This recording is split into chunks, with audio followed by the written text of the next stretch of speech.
All right, and then these are the links to get connected with us, and we will drop those in the chat.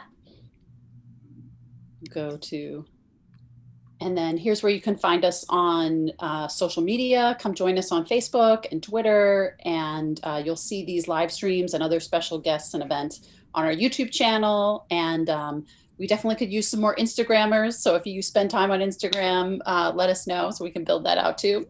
All right, cash relief advocacy. Let's do it. So big pressure that's happening right now in the infrastructure bill that is currently being negotiated in Congress. They're trying to make the right now 1-year temporary child tax credit for families, which is a recurring monthly, basically UBI to families with children, permanent. So sign this petition, talk to your members of Congress, put this pressure on, because now is this rare opportunity. And this is the thing that could open the door and get a UBI in the federal budget. And then from there, it can be expanded further. But this is a key opportunity for us to achieve one of our core goals. All right. And then in support of that, Math Movement is hosting these Make It Monthly Mondays, where they're doing a letter writing party. They were very inspired by Georgia and their letter writing party during their Senate runoff race. So every Monday, they're having these letter writing parties over Zoom, where you're writing individual letters, you know, and then stamping and mailing them yourselves. Hey, I see Carrie Ann is on here, and also Florence from Georgia. Did you guys want to kind of talk a little bit about, you know, how these things work? Sure, it's a lot of fun. They have templates, of course. So if you're not much of a letter writer, you can just simply fill out the template. I think there's an email option too. So if you don't have stamps or whatever, then you can do that. Although it is more effective, I feel like, to mail it. And then of course you have the option of writing your own message, which this Monday we're targeting the vice president and the president, so you can write whatever you want. I know in the past we've targeted like specific reps, so maybe if your rep wasn't already on board with monthly checks or even stimulus, then you could write and tell your story and encourage that. But anyways, it's a lot of fun, and if you're not doing anything else, then please join us. Yeah, it's definitely a good time. It's a fun, lively atmosphere. So definitely, it's a great place to get started, and you know, go from there. And everything you send, the representatives assume that there's a huge wave of people who aren't saying the same thing to them. So every letter is really counted with a major multiple. All right. So Income Movement is starting a lecture series. They had a fabulous panel last week about you know, why cash is the preferable income support that can be provided, and they're having their next event coming up, the Economic Justice in the 21st Century, Intersectionality of Race, Class, and Guaranteed Income. So they'll be showing the Inherent Good film at 5 p.m. Eastern, and then have a fabulous panel discussion with Charles Booker, who he has a nonprofit, Hood to Holler, kind of building organizing power in Kentucky. Reverend Liz Theo Harris from the Poor People's Campaign, Mayor Lauren Poe down there in Florida, and he is one of the mayors for a guaranteed income. Alicia Nyandoro from the Magnolia Mothers Trust is the host, and then Sarah Beth Gell, who I'm less familiar with, so if anyone kind of happens to know her association, but it should be a fabulous conversation. And if you can't see it, it will be available, the recording, later, but definitely check it out. All right. So cash relief advocacy, these are all the links from Income Movement to call your reps, write your reps, send letters to the editor in the newspapers, the closest 5 newspapers that your member of Congress, their staff is watching these. And, you know, hop into Team UBI on Twitter. There are some UBI trending teams that are really driving the conversation and changing the narrative in this country. So hop on. And then the Basic Income March is scheduled, and Basic Income Week is scheduled. And the kickoff planning meeting is this Wednesday, 5 p.m. Pacific time, 8 p.m. Eastern. So we'll share those links, but that's very similar to what it was last year. So hop in, join the planning. We want to make it bigger, better, and keep this pressure on to cause this change in our society. All right. And this is a nice thing that just got created, the basicincome.conversation.org, where it gives you a lot of the kind of fact-based, data-based kind of conversation talking points for discussing basic income with people and folks in your life. All right, on to the democracy reforms, because for us to be able to pass things that we care about to build this humanity first world, people actually have to have power. And so if you go to the next slide, Represent Us is, they're doing a collaboration with the California Yang Gang, their policy nerd nights. And so they're having a big panel discussion about HR 1, which is also Senate 1, the For the People Act. And so this will be a fabulous discussion about what's in the legislation and what are the critical points to kind of push this once in a generation opportunity to rebalance political power back to people. And if you go to the next slide, Represent Us is also doing really great advocacy work. They're doing phone banking to the senators because the For the People Act has passed the House, and so now they're just trying to build the support in the Senate.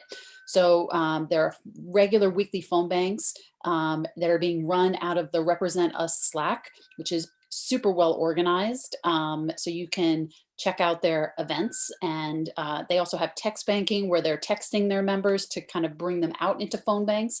And again, this opportunity to rebalance political power in favor of regular people is huge. The Supreme Court over the last 10 years has really closed down the opportunity for the federal court system to really review extreme partisan kind of closing down of people's ability to cast votes and in all other ways kind of influence their representatives. So the For the People Act is really this opportunity while we have this Congress, both Senate and House, that are kind of unified in expanding voting rights and kind of securing our most fundamental liberties to be in control of our government.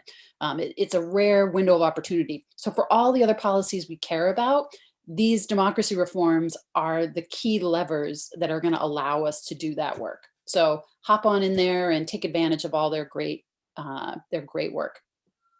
All right, let me turn it over to Yenny, one of our Yang Gang, who is running for a city council race this coming November. So she's one of the folks that's running right now in this year. There are a number of other candidates who are running next year. And one thing I'll say for Yenny before she gets going is she has a very well set up campaign. So if you're interested in working on other campaigns or you're planning on running yourself, just by volunteering with her, you'll help her, but you also learn a ton of how to effectively set up campaigns. So I will turn it over to Yenny. Thank you for that great intro, Catherine. So as Catherine said, I'm Yenny DeRoche. I'm running for Worcester City Council, District 5, and my preliminary election is in September on the 14th. General elections November 2nd. It was 3rd last year. Anyway, so this is a couple of my links and a bit of info. I've got an upcoming karaoke event. I've got a slide about that.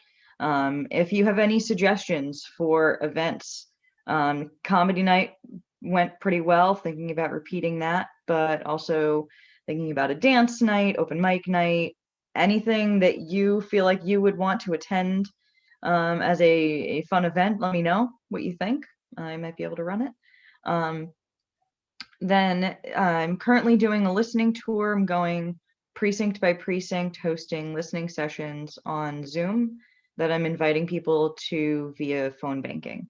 So I really, really need volunteers for those phone banking. Each session have each of the 2 sessions for a precinct takes about 22 call hours to get through the list of. So it'd be super duper helpful to get some help with those. I'm also hosting open office hours on Saturdays at 2 to 4 p.m. You can drop in there if you want to talk to me about volunteering, or if you happen to live in Worcester. And right now I'm working on business outreach. So I've got a spreadsheet of businesses that I'm trying to fill out more information on in terms of contact information. And I could really use some research help there. And then I also started up a podcast. It's going to be at 1 o'clock on Saturdays. I did the first one, not this weekend, but last weekend. And we'll be going from that podcast into the open meet and greet hours.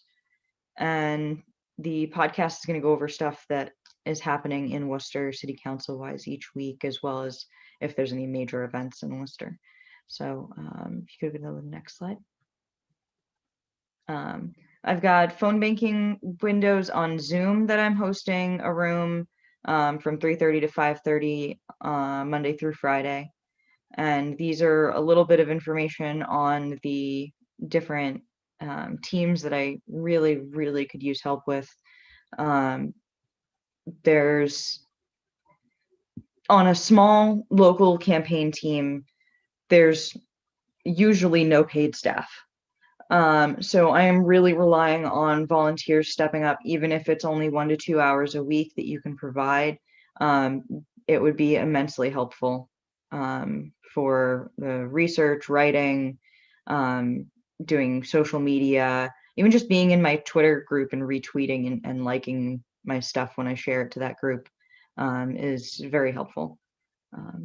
So you can go to the bit.ly link at the bottom there, the VY volunteer, to sign up for that, or on my website, there's a spot for it too. And then, as I mentioned before, I'm hosting karaoke night. I host it the last day of every month. It starts at 8:30 p.m. Unfortunately, that's a half hour before California's event. But there's also that night a event that starts at 7 Eastern, that is Income Movement's movie night and chat night. So a lot going on Friday night. I hope you'll be able to come to karaoke night, even if it's just for the first 30 minutes, so that you can all see me embarrass myself. Yeah, because I like singing karaoke badly, because that's the point of karaoke. So yeah, so I hope to see folks at karaoke. I hope to have some of you applying to volunteer. The application is literally just so I can get your information and talk to you at a time that's convenient to you about getting you started. So I hope y'all have a good night.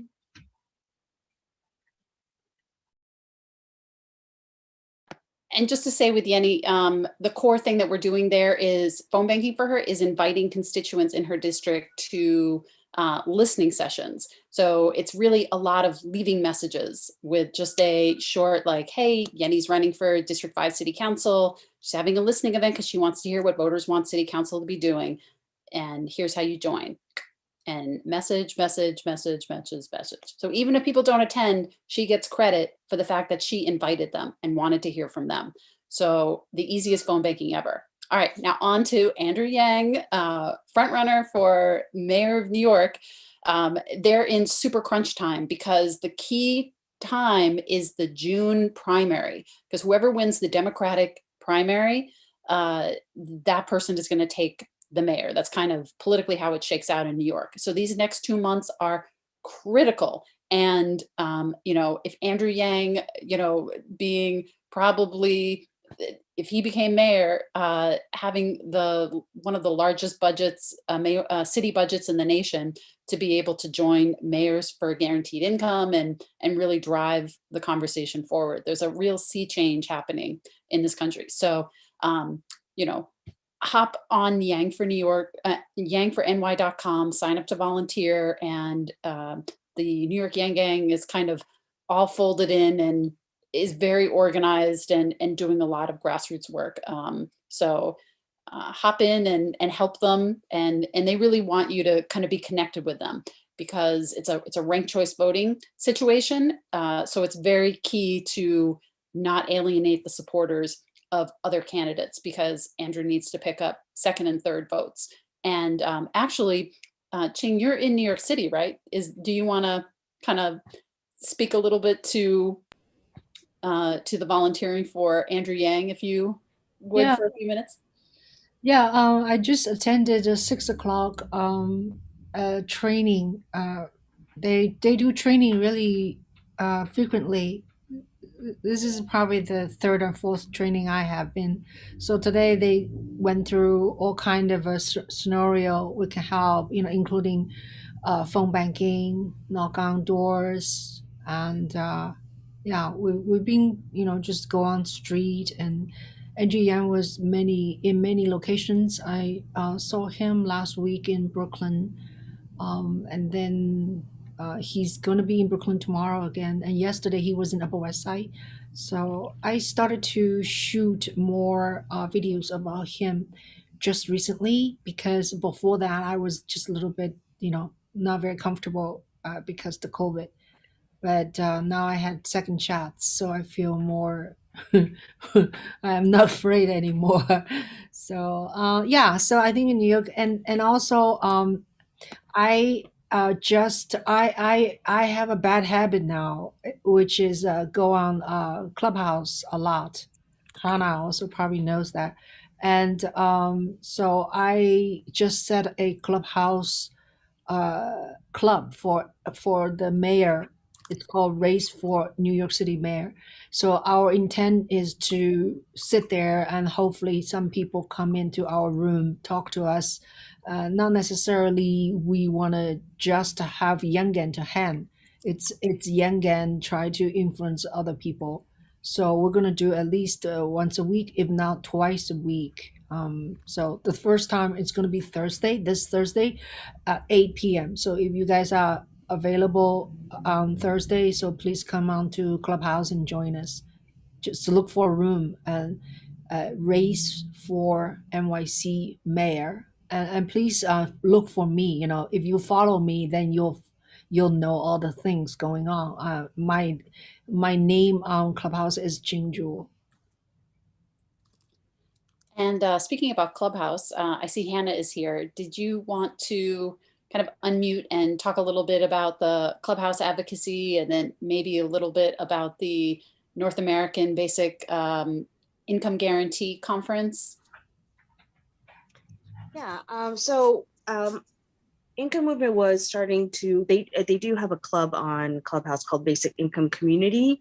There hasn't really been a lot of activity lately. It's just hard to sustain without a core group of people who are doing it. So I definitely salute Ching for taking the initiative for doing that regularly. So yeah, I haven't been on Clubhouse too often, but when I do, it's pretty effective. So that's been nice to see results there. Yeah, so if people are interested in having maybe like a weekly or some sort of regular conversation on the Basic Income Community Clubhouse Club, please join it. Feel free to do so. I think all members can actually start rooms. And also another reason why I haven't really been on Clubhouse much is, as Catherine mentioned, I am the conference manager for this year's North American Basic Income Guarantee Congress, which is happening June, I believe, 17th through 19th. And it's a big conference for basic income academics, elected officials, activists. And we're really moving away from the previous format of just presenting papers and trying to focus more on the grassroots side this year. So I'm really excited for that. So yeah, if you have any questions, let me know. Yeah, this is part of the kind of year structure that Income Movement has, where there's this focus on kind of meeting with all the organization and grassroots to plan our year, now going into this conference that is going to be a much more academic and grassroots. So super excited for what Hannah's going to be able to bring to it.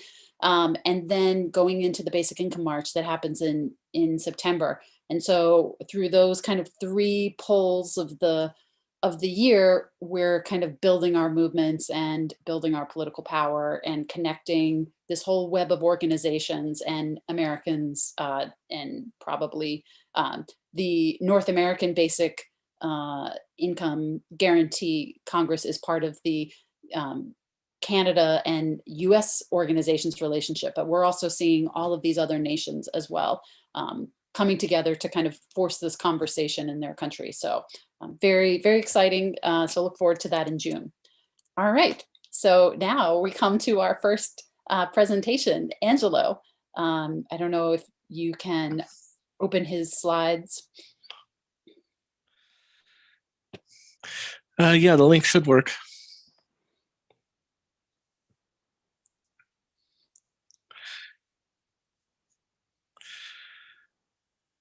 All right, if we can get this full screen, please. Just a presentation.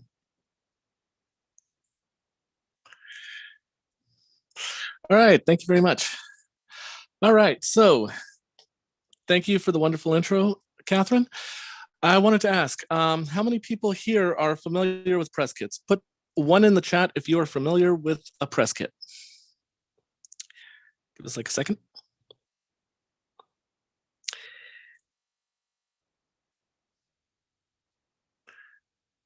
All right.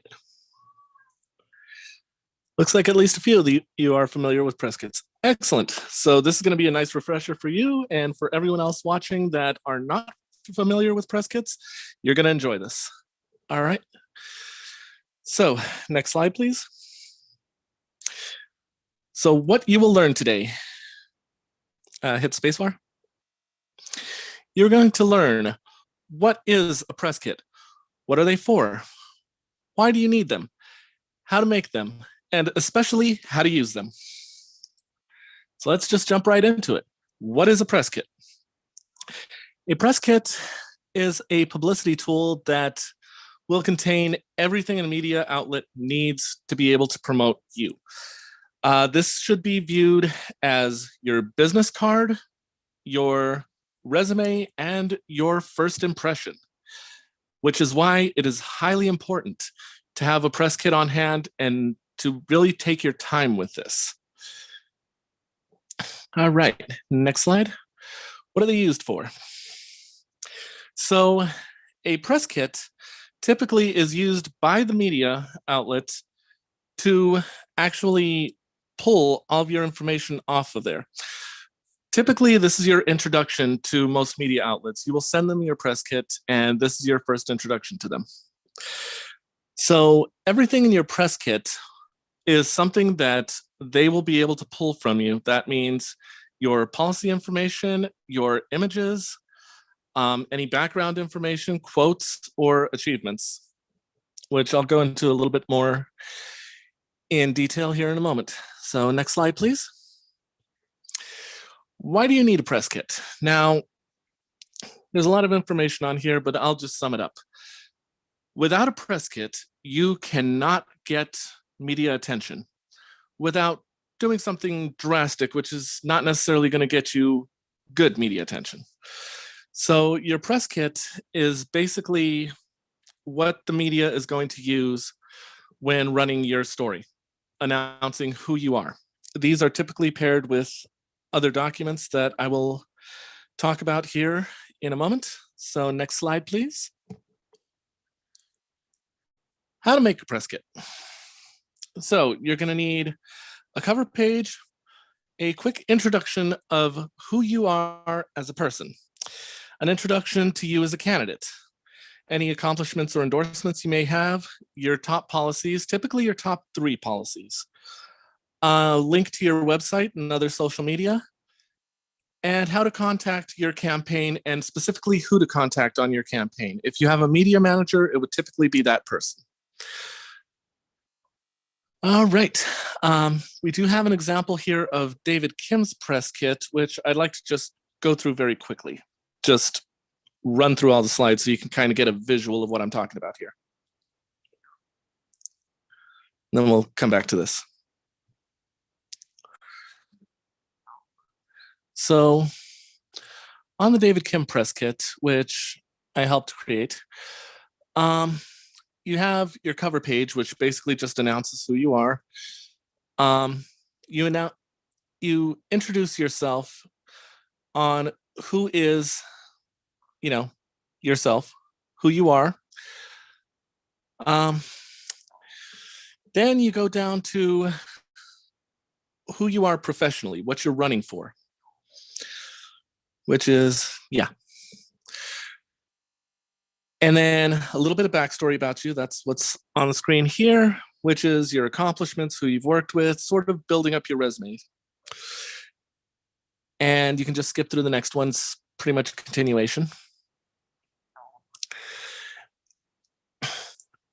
And any quotes that you want to include, obviously, would be put in here. So your top 3 policies, and you want to spell out what your policies are, make them easy to understand and easy to quote. There is something I'd like to mention here. If you are going to use quotes from anything you have said that is already on a publication, whether it be on your own social media or any other publication, make sure that you use the exact quote, even if you don't like the way it sounds, because part of what media does to filter out inconsistencies or anything that would reflect badly on their journalism is if they pull a quote from your press kit, it has to be exact to where you quoted it from, even if it's quoting yourself. If you do not pull it exactly, your press kit is going in the garbage. So please be aware of that. Endorsements, as you can see here, list your endorsements, who has endorsed you, and any organizations, people. This becomes important because the media is going to put that as part of your accolades. You've been endorsed by this person, or this person. Events, you want to make sure that you announce any upcoming events that are coming up. This can usually be paired with a document that is called a press release, which we'll go into later on in the presentation here. And then finally, the contact page. This tells the media who to contact by name and how to get a hold of your campaign. All right, let's head back to the presentation.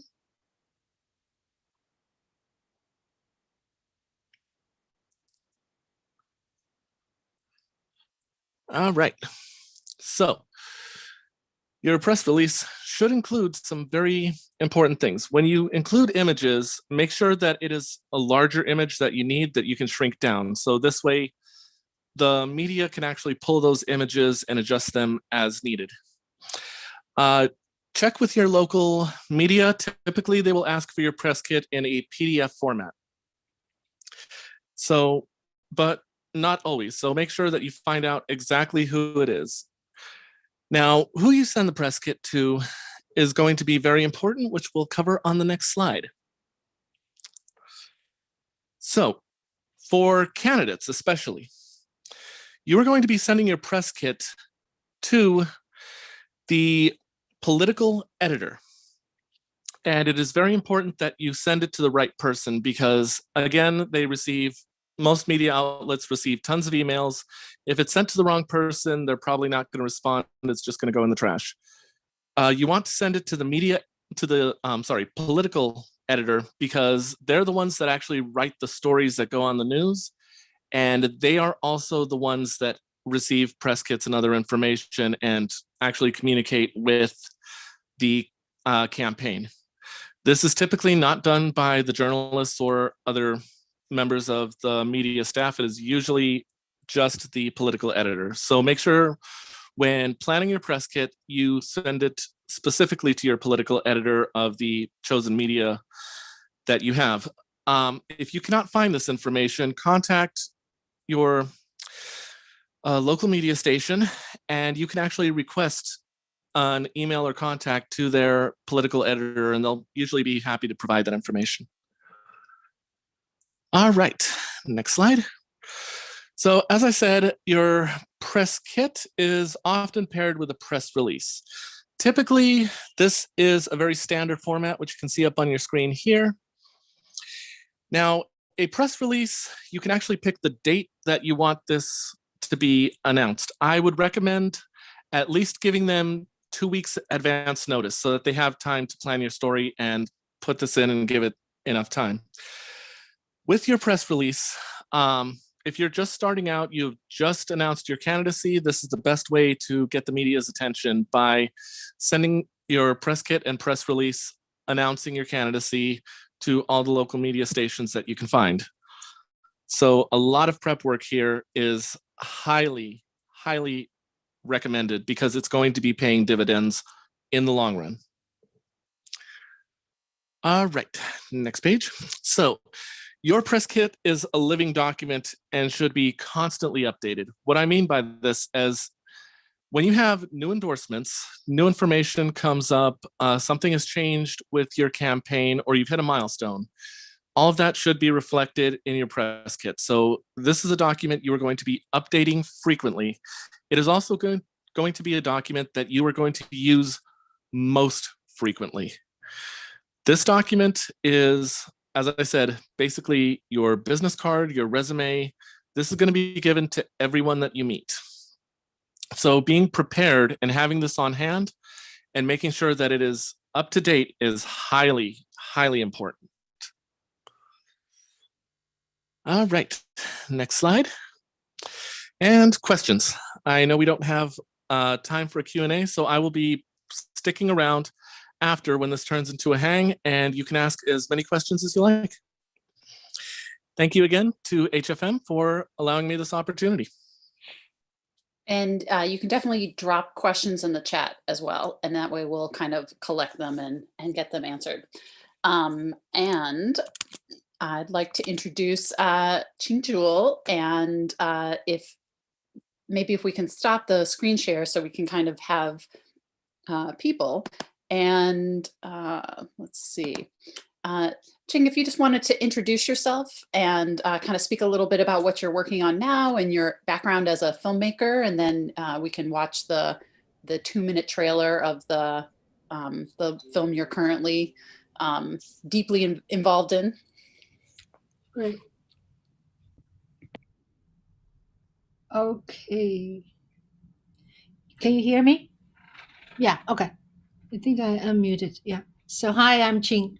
I'm a hardcore young gun. I've met some of you in person, especially Catherine and Yanni.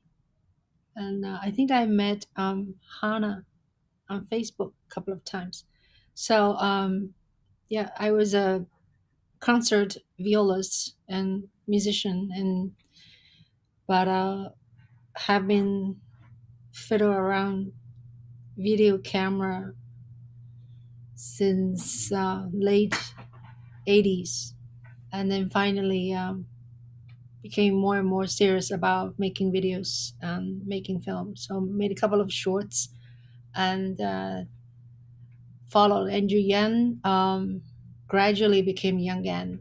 I didn't become Young Yan right away. So, but I just loved the energy of people and joined the Iowa week and stayed there for 2 weeks and then went to New Hampshire.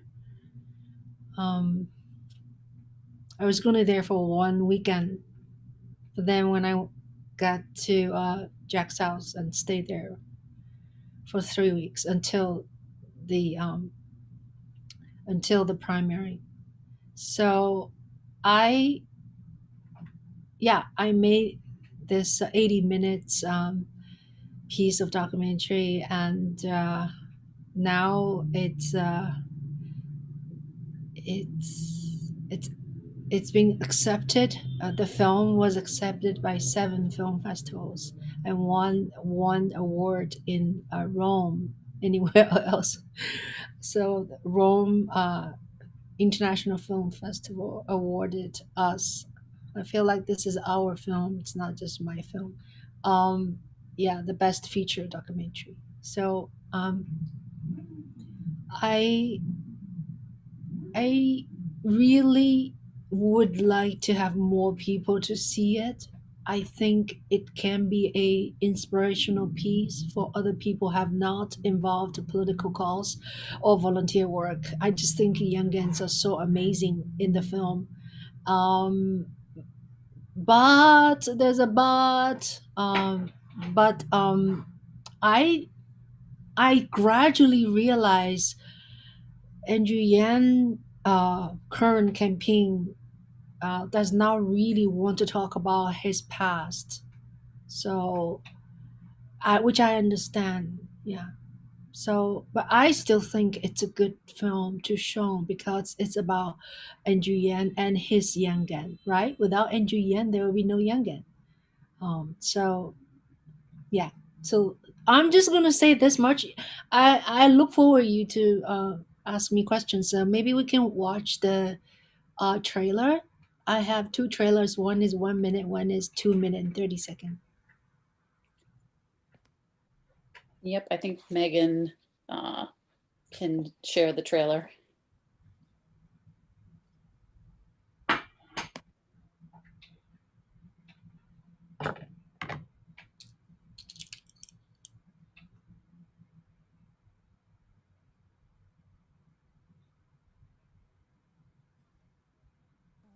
I'm just hoping you hear the sound when it goes.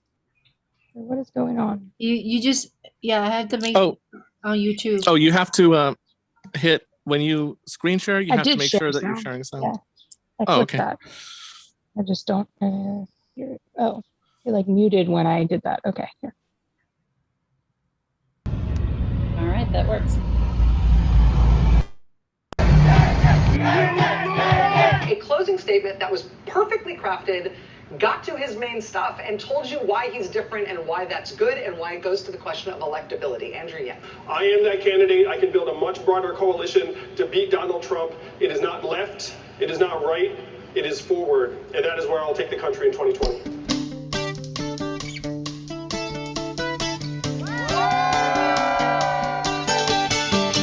Show me the money! Show me the money! UBI is freedom. Who's American? Who wants $1,000 a month? Are you a registered Democrat then? Yes. Show me what democracy looks like! You too get! Once I started reading them, I couldn't put the book down. And everything he said in there makes complete sense. Sometimes this world is changing too fast. I can never find a moment that seems it's gonna last. A universal basic income, $1,000 a month, is something that's going to ultimately be necessary before long. I am trying to stay in Iowa for as long as Yang needs me. It's a little scary, but I can't wait to be here. Every door I knock on, I think about getting Yang to third, second, or first.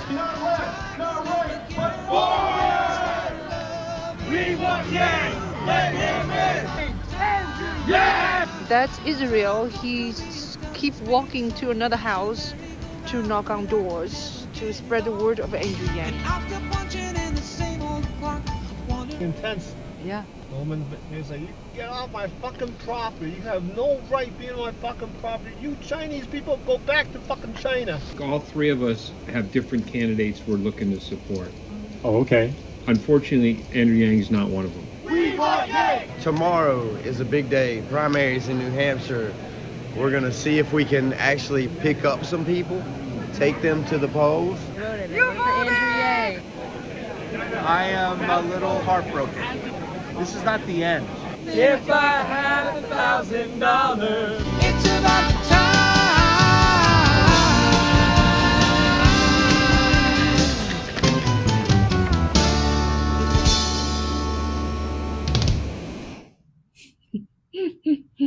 Thank you.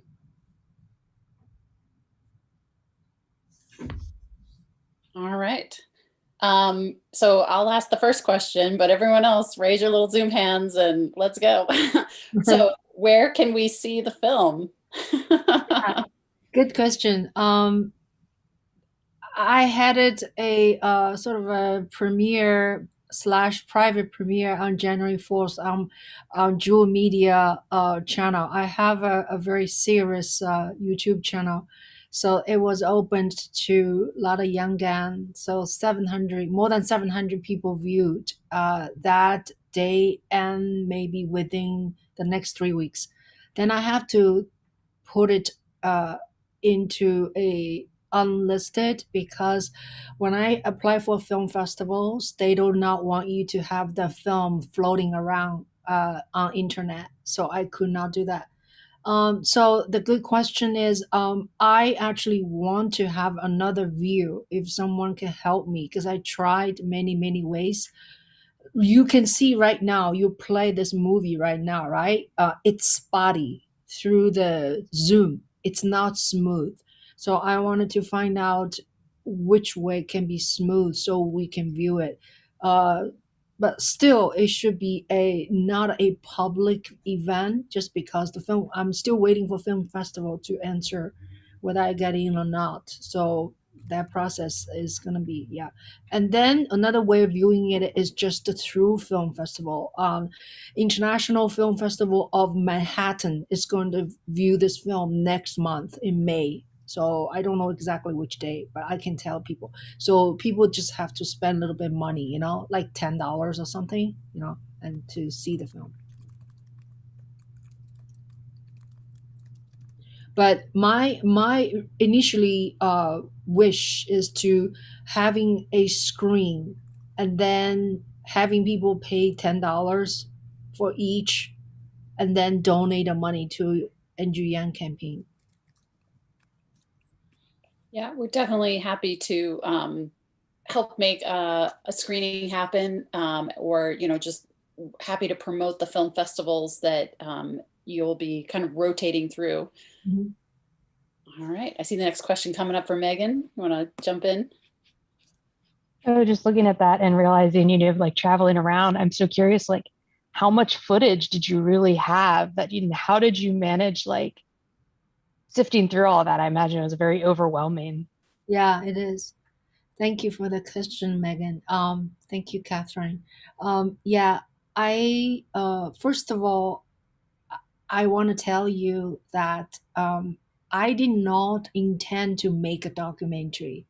I just love shooting, so I've been shooting a lot of events. Uh, all these years, not just Andrew Yan, other stuff. So by the time I started filming Andrew Yan, it was just, one thing after another. Footage wise, I use iPhone. The whole film was shot on iPhone 11. So I have a 2 terabyte iCloud with storage. So I'm able to store all footage into iCloud. I probably shot with about a whole 9-10 months of shooting, about 100 to 200 hours. I can't really calculate exactly, but definitely 100 hours.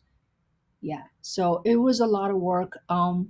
And then I just keep shooting. Along the way, I made a lot of short stories I posted on my YouTube channel, which is called Jewel Media.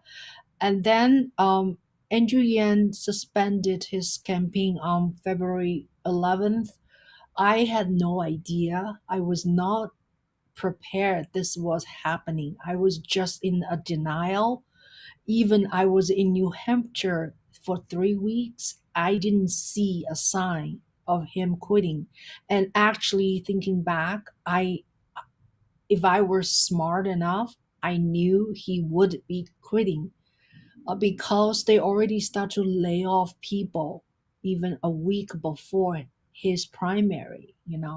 So there's a lot of things I did not understand. I was never really political, very sensitive or involved with anything before. So to answer your question, so after he suspended, then shortly, about a month later, we went into a lockdown, right? COVID. So I start to think, oh, okay, well, maybe I should make a documentary with all these footage. So I start to watch the footage, all of these. I remember even one day I was so miserable and don't know what to do with myself. I just start to drive. I drive. I ended up actually in Andrew Yan's home, like outside hometown, which is New Paltz area, and I checked into a hotel myself. I just start to visit my footage for 2 days, like in the hotel. The reason is that when I'm at home, there's no continuality of watching. I watch a little bit and I go do something else. I watch, the cat, the family cooking dinner, whatever. It was all very distracting. And so I went to the hotel. I just like stay there for 2 days, 2 nights. So yeah, so it was not easy. It was not easy with so much material. I would make index cards with different colors. Like Iowa would be one color, Connecticut would be one color, New York City another color, and another color is New Hampshire. And then you label them into long scenes, short scenes, because I interviewed about 40 young men in Iowa. I sat them down, I interviewed them. So that was really amazing. Thank you, Megan. Did you have a favorite shot or like scene that just sticks out in your memory always that you go back I to? have lots of favorite. In the trailer, you see these are all pretty good ones. Then there's also long sequence. I cannot put it in, like Fred the felon came to New York. That was really touching. Fred Felon came to New York City, and we all hopped down his. I was waiting for him on the streets, and I would drive my car behind him or side by side him, waving at him, calling him, and whatever, and then chased him all the way to Columbus Circle. And then we five of us hopped down, on your. He told me he's coming, like at 6 o'clock. He said, "I'm coming at 9 o'clock." I was like, "I only have 3 hours." So I started to, type it to people, New York Young Gang, on Facebook. And then so five people came, and then we all hopped down, and then we drove his truck around the city, and then eventually parked his truck in front of a Trump hotel. It was a lot of fun. And then we went to a diner. So that was already 1 a.m. We went to a diner. That was really, really amazing scene. It's that two homeless person came. They want our food or our money, and then we didn't have any food left. So Fred just invited them, say, "Why don't you sit down, order something?" So these people ordered, and then we yelled them. That's a one very, very touching. And then I think the highlight is many things in Iowa was very touching because it's so cold, like 3 degrees. People are just walking on the street and canvassing. So I met so many people from California, from Pennsylvania, from, I don't know, Virginia. So all these people, they're so fucking crazy. But well, we really bonded. So I am still in touch with many young gang because I have been hosting like talk shows on YouTube channel. So I would periodically talk to young gang, in 1-1 or 1-5, 1-10. I don't know. So yeah.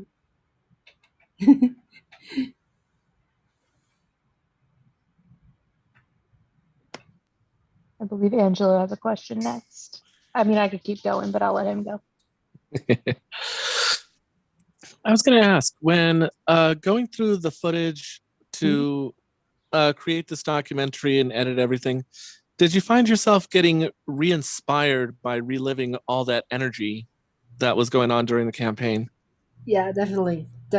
No, I am the lucky one. Yeah, I get to see all of these things again because I don't think that they realize, the young guy realize. I observe so many things and so many fun moments, you know, or or yeah, or challenge times. Yeah, I if I want to make this film, it should be like a TV series because there's so many things I cannot include it because the film is too long. Yeah, to answer your question, Angelo, I was really reliving it. I was just it's a happy, it's a happy editing process. I had a question. You I remember once having a conversation and or kind of watching something that I think you know, you had a whole other life and other set of interests before, this kind of where you got yanked. Hmm. So I'm wondering if you could kind of talk about that. And then I really kind of felt when you came onto it, it wasn't like you were trying to make films for Yang. It was more like you were documenting this thing that you were experiencing that other people are experiencing. So it's interesting to be like, what were you up to before this point in your life? And then, how were you thinking about it when you first, because you weren't there just to promote Andrew Yang, you were documenting something you were experiencing and other people were experiencing. And then how are you thinking about it now? So I'm curious about your thoughts. Yeah, very good question. Well, I basically had always have music was my main focus for my first so-called life. For I would say 25 years, I played professionally in orchestra and in chamber ensemble and then teach in college. Actually, I was teaching. I've been teaching music appreciation and jazz and Chinese music in St. Joseph's College, and about to yeah. Then until until 2019. In November 2019, yeah, I started to filming Andrew Yang in May 14. I even remember that day. That day was my very close friend from Massachusetts, D. You probably know D. D Tao. D Tao is a young guy. D called me, says, I'm coming to New York to attend Andrew Yang's rally. And then I say, oh, who is Andrew Yang? And she told me Andrew Yang a little bit and check him out. So I check him out a little bit, and then I I said, okay, if you go there, I'll go too. I just was curious. So I went to the rally on May 14th, and that was my first. So my film sort of starts there. Like that's my first exposure, and then my nature is love capturing things. I feel like I'm a self-funding journalist, and so I made a short documentary of that event, and I was very moved by people. I keep telling people I wasn't even impressed by Andrew Yang.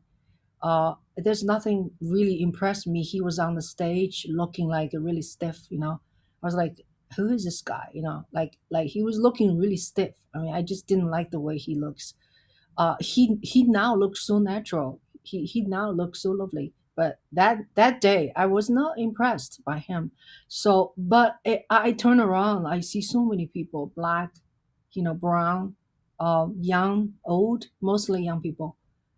I was like, oh my god, who is this Andrew Yan? MF Andrew Yan. It's like, let me find out. Why are so many people liking him? So I started to interview people. Yeah, and then after that, I went to more events. People asked me to go video. And I went to also first to video. After video, like I would say two more events or three more events. Yeah, I was sucked in by the movement. I started to donate money like crazy. I donate so much money. I maxed myself out. So yeah, I don't know if I answer your question, dear. So I quit my teaching job in November of 2019. I told my boss, I said, I'm quitting.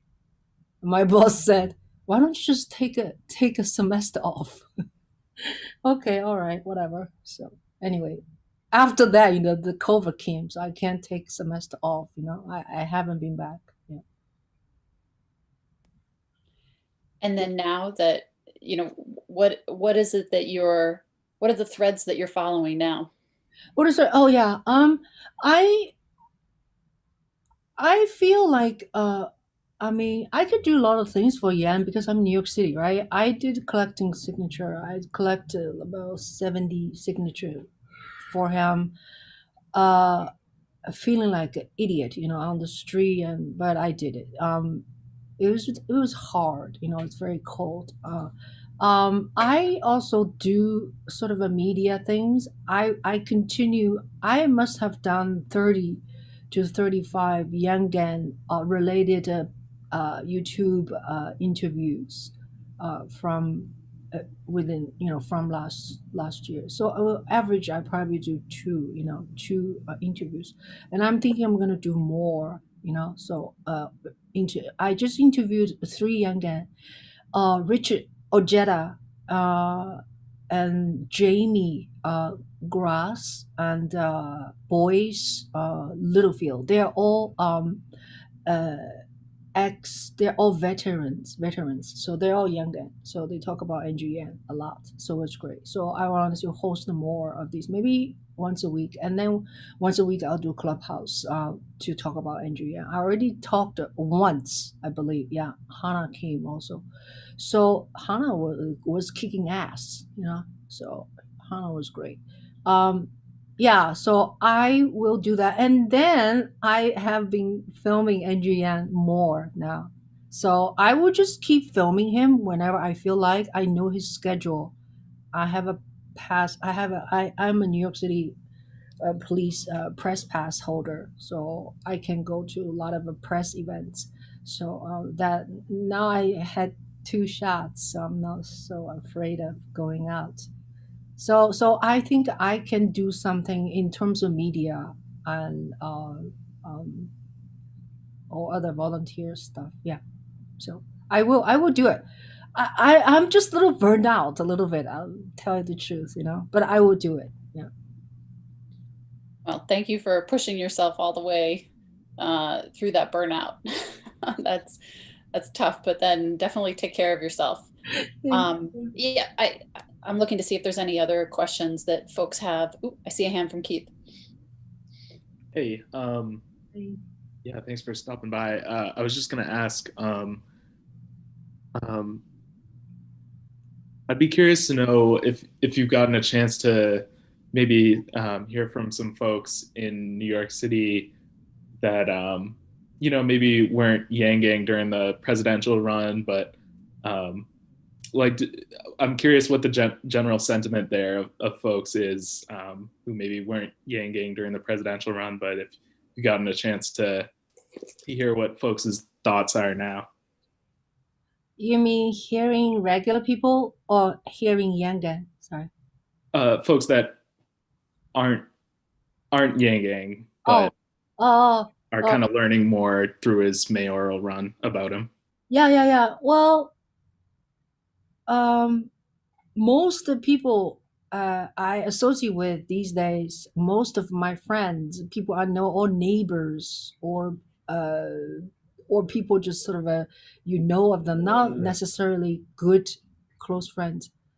They yeah, they seem like they're all curious about Andrew Yan. Yeah, I think he has visibility now. It's not like when we were in Iowa. You say Andrew Yang who? Andrew who?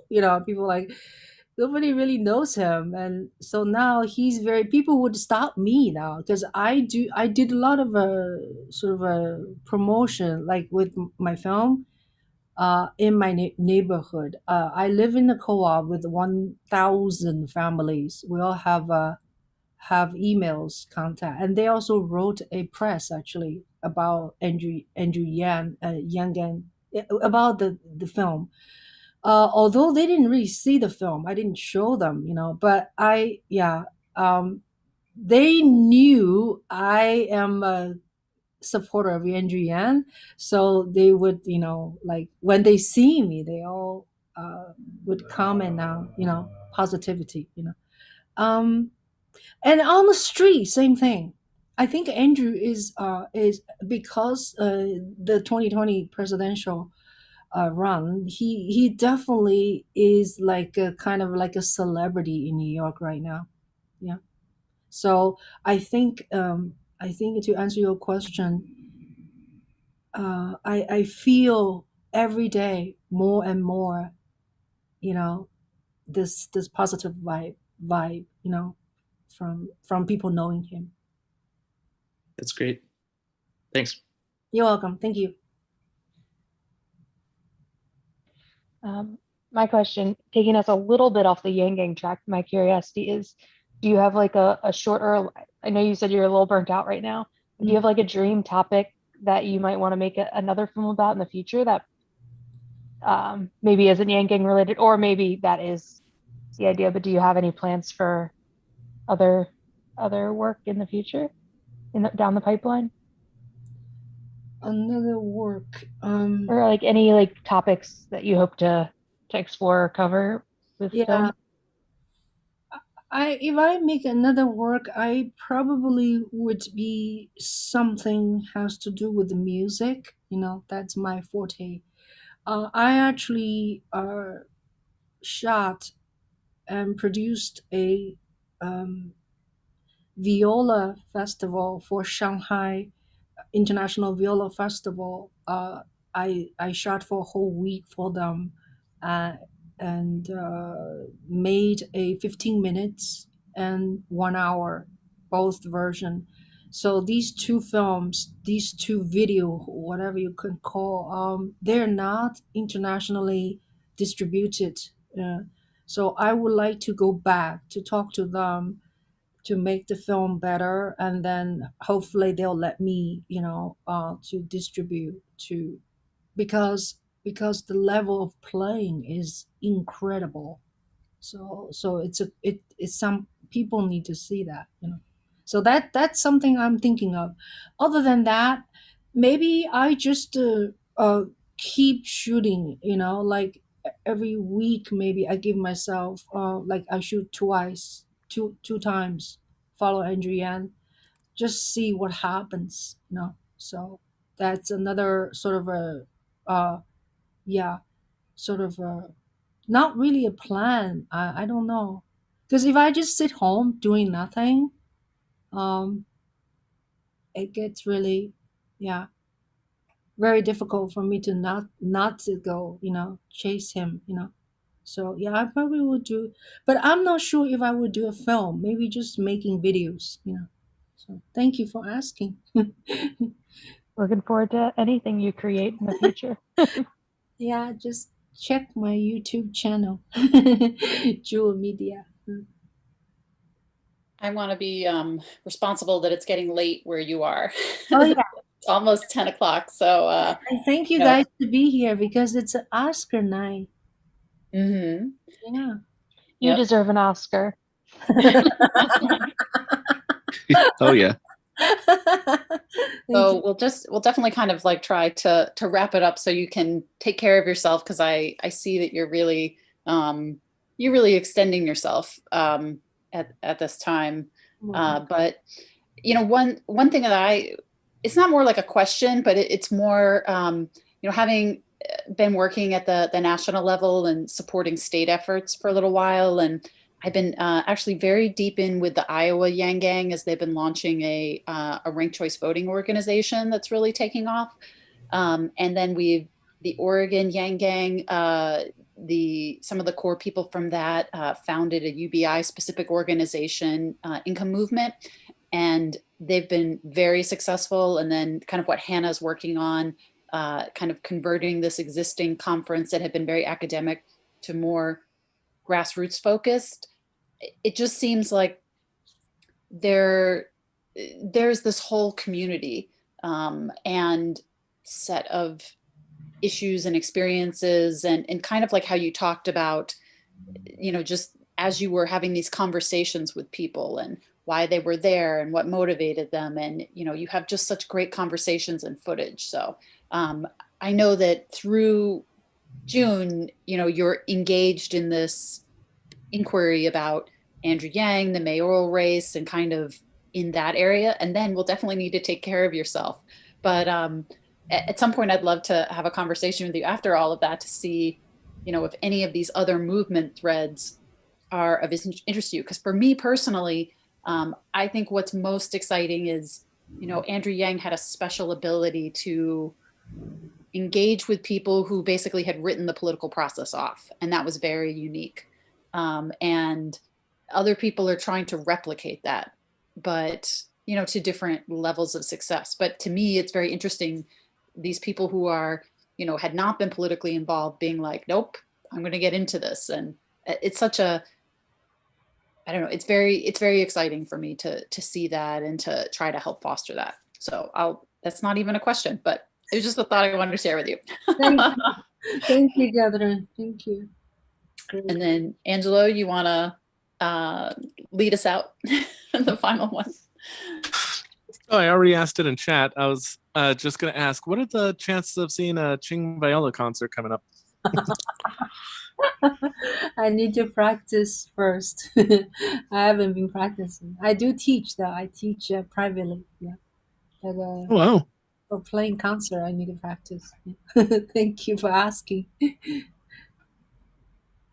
All right. Well, thank you. And we're definitely going to sync up with you and get the kind of dates of the film festival. And I know within our movement, they have been showing movies, and I think when Hamilton was kind of released on Disney Plus, we did had a showing. So like someone does have the skill knowledge of how to do that such that there's no lagging to it.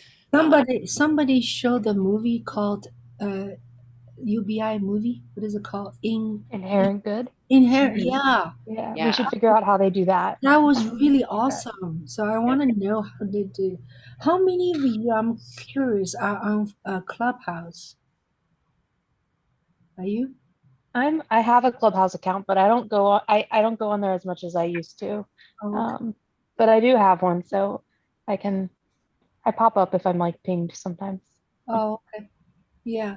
And I think if you connect with Hannah on Clubhouse, she can kind of pull you into all the spaces that you might be interested in that are kind of connected with our movement. Because I feel like she and several others are really just like being champions on there. Yeah. Okay. But yes, we will connect with you, and just continue to follow the thread of the film and the work that you're doing, and kind of publicize, put that on our calendar, the film festivals, and get our act together and figure out how to do a screening fundraiser if you want for Andrew, and however you want to do it. One more question. Do you understand, or what do you think of NGN campaign not formally say anything? But NGN actually shout out my film last Wednesday. He said, "Oh, thank you, Ching. You made a movie. What." But he never said, "Thank you, Ching. I saw your movie. It's really good." He never said that. Do you think he has seen your film? I have a feeling he did. Yeah. I sent it to his Twitter. He followed me on Twitter. I don't know myself. I don't know if anyone else has had more direct contact. Like, I did go up to New Hampshire a lot, but I was never there to talk to Andrew. I was always there to talk to Steve Marchand or to Christina Schnell, because it was like, okay, how can we get up here and get more Yang Gang in New Hampshire Yang Gang? And it was like just super focused. Because all the people around him, when they see me, like he has a videographer, I saw him yesterday, was holding a thing and said, "Oh, are you work for campaign?" I said, "Yeah." I said, "What's your name?" He said, "John." I said, "I'm Ching. I'm the one who made the film." "Yeah, I've seen it. It's really good." So a lot of people, when I talk to around him, they all say they've seen it. But NGN did not say anything. So I used to be a little bit pissed off, but I'm not pissed off anymore. I remember him saying that he felt that he had it easy running for president because versus people who were running for mayor, and maybe Yenny will kind of know the truth of this, is he said, well, people who are running for local races, everyone expects you to do every single thing. Whereas like at president, they kind of acknowledge like, oh, you can't possibly do every single thing that everyone asks you because it's just physically impossible. So I wonder if, I don't know, like, I don't know. There are many thoughts I have about this, but I just wonder if like he is in such a triage mode with his time and needing to sleep, and, he might watch like a trailer or something, but then to kind of commit, like just the schedule he's on right now, I can't even imagine just how exhausting it is. Right. And then like you were saying that being at home with family, it was very easy to get distracted. And then he's running for mayor, but also trying not to be as not present for his children and his wife. So, Yeah. you know, maybe maybe after June, depending. But if he wins, forget about. Then he's got to like build an administration, and that is basically he will have no time and attention for anything other than, you know, learning the job on the job. Yeah. But you know, but I think it's difficult for you to say, or for any of you, if you did not see the entire film, because once you see it, maybe you will understand why he doesn't say anything. You know, it's because it is all about his 2020 election. So 2020 election may be a failure experience for him. Maybe he doesn't want to mention. Well, I mean, he's thinking about it incorrectly, because for someone to come from no political connections and to break out like that, you know, when you look at someone like a Bloomberg or a Tom Steyer or, you know, even a Ross Perot, like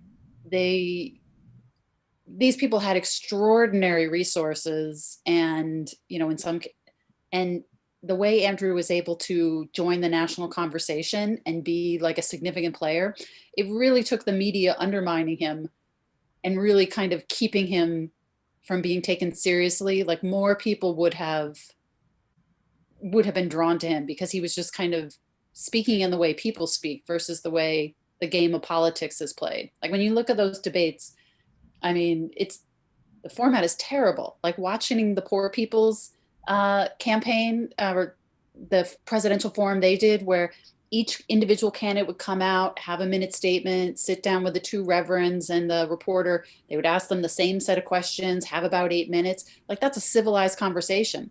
But the for TV blood sport that is the debates, it's like as soon as you open your mouth, you insult someone and you're ripping people down who you're actually, you know, these people are on the same team basically. So it's a weird Hunger Games kind of strange sport. I don't know. So the fact that he was able to get in there and connect despite all of the gatekeeping and the weirdness of it, is well beyond what anyone could possibly have expected. So hopefully he comes around to not feeling like it didn't go the way he wanted it to go. Yeah. But anyhow, yeah, it's okay. I mean, I just wanted to really inspire people. That's it. Yeah. Yeah. Thank you so much for having me, and thanks for your work. You guys work your butt off and continue your work. Very consistent. Bravo. Thank you. Can everyone unmute? Can we get a round of applause for Ching? Thank you. Thank you. Thank you. Thank you.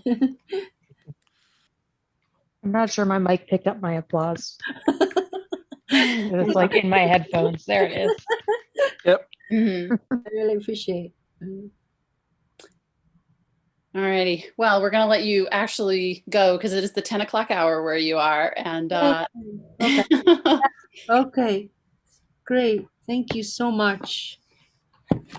Yes, we'll be in connection to kind of keep supporting what you're up to.